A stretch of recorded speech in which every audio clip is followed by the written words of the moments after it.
1986, Bordeaux a commencé depuis au moins 4 ans sa révolution. La révolution du marché d'abord. Les Américains se passionnent pour les vins de Bordeaux. Du coup, il y a plus d'argent. Du coup, on peut acheter des bonnes barriques. On peut attendre avant de récolter les raisins. On peut réfléchir à ce qu'on va faire.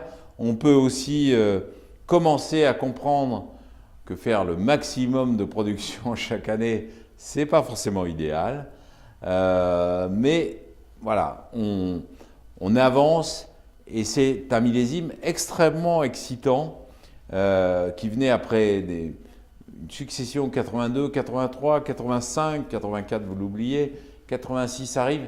C'est un millésime rigoureux, classique on dit à l'époque. Et beaucoup de millésimes en 6 sont des millésimes classiques. Et comme toujours, qu'est-ce qu'il sort après les années, les décennies? Eh bien, le travail des hommes. Les grands terroirs ou le travail des hommes. Et là, il y a un beau terroir avec un homme qui a marqué cette décennie, qui a marqué la décennie suivante, qui a marqué un demi-siècle de Bordeaux. C'est André Lurton. André Lurton, c'est un homme qui s'est occupé des petits Bordeaux, le château Bonnet, magnifique vin, toujours très régulier, mais un Bordeaux supérieur, tout simple. Jusqu'à des grands crus. Et son cru fétiche, c'est la Louvière. Eh bien, honnêtement, ce 86 de la Louvière, c'est une sacrée surprise parce que 40 ans après, non, 30 ans après, pardon, 30 ans après, il est toujours en pleine forme, il a toujours une vigueur, il a toujours la niaque, l'énergie que savait donner André Lurton et cette énergie qu'il avait en lui, cette énergie qu'il a transmise à ses vins. Ce La Louvière, il est magnifique aujourd'hui, il est en pleine forme. C'est un vin qui ne devait pas valoir très cher à l'époque. Les bienheureux qui l'ont en cave, je peux vous dire qu'il se régale. Aujourd'hui, ça vaut un peu plus cher, mais si vous le trouvez dans une vente aux enchères, n'hésitez pas, c'est un vrai succès. 1986, c'est, on l'a dit, un millésime classique. C'est plutôt un millésime de Cabernet, mais le Merlot a bien réussi. Et c'est un très beau millésime des Graves de ce qui allait devenir Pessac-Léognan. À l'époque, il y avait une bagarre entre l'appellation des Graves et la future appellation de Pessac-Léognan. Elle est devenue Pessac-Léognan. Eh bien, là, 30 ans plus tard, les grands vins de Pessac-Léognan réussissent. Il y a deux héros très différents, avec des personnalités très différentes, mais qui ont tracé leur route depuis, qui émergent dans ces années-là. Ces deux héros que j'ai envie, on les compare rarement, parce que les deux vins sont très différents et les personnalités qui les ont produites sont très différentes. C'est Domaine de Chevalier, l'archétype du terroir de Léognan, et Château Pape Clément, l'archétype, l'un des archétypes, parce qu'il y a quand même Mission, Aubryon, des terroirs de Pessac. Olivier Bernard d'un côté, Bernard Magret de l'autre, deux fortes personnalités, deux grands ambassadeurs de Bordeaux. Ces deux vins sont très différents aujourd'hui.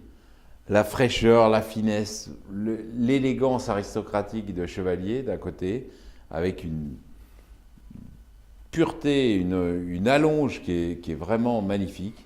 Et cet extraordinaire Pape Clément, c'est l'un des premiers millésimes de Bernard Magret. Ça a été une réussite complète. Moi, je me souviens, je commençais à déguster les vins à l'époque et j'avais été saisi par la plénitude, l'ampleur, la gourmandise et la profondeur de ce vin 1986. À l'époque, j'avais 30 ans de moins. 30 ans plus tard, je retrouve ce vin tel qu'en lui-même. Lui, il n'a pas vieilli. Moi, j'ai perdu un peu de cheveux, mais on est quand même en forme tous. Donc les trois, ces deux vins et moi-même, je vous recommande 86, c'était un grand millésime. On s'arrête toujours sur 1986. À la fin des années 80, avec Michel Béthane, nous avons fait un numéro spécial de la Revue du Vin de France qui s'appelait La décennie prodigieuse. Et on pense toujours que cette décennie a été fondamentale parce qu'elle a révolutionné le vin de Bordeaux et après elle a révolutionné tous les vins. C'est là où on a commencé à se poser la question de faire non pas des bons vins mais des grands vins.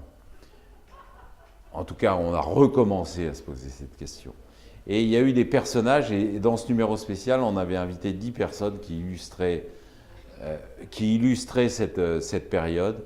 Et parmi eux, il y en avait une qui était évidente, car ça a été le champion absolu de la décennie 80 et de la décennie qui a suivi, mais 80 à coup sûr, c'est Jean-Michel Cazes avec le Château Lynch-Bages. Lynch-Bages a accumulé les succès dans la décennie 80, a écrit les lettres d'or du cru à cette époque, a acquis une nouvelle autorité, une nouvelle audience. Et ce 86 qui venait après un 85 qui avait été encensé par la presse américaine, mais ce 86 raconte tout ce qu'est Lynch-Bages, c'est-à-dire cette générosité, cette race en même temps, ce côté terrien. C'est pas le vin le plus aristocratique de Bordeaux, mais c'est sûrement celui qu'on a le plus envie de partager avec des amis chers. Et ce 86 est exactement cette image-là. Il est toujours parfait aujourd'hui. Comme il était parfait, je l'ai goûté d'innombrables fois. Je ne me souviens pas d'avoir jamais été déçu avec un Lynch-Bages de l'époque des années 80.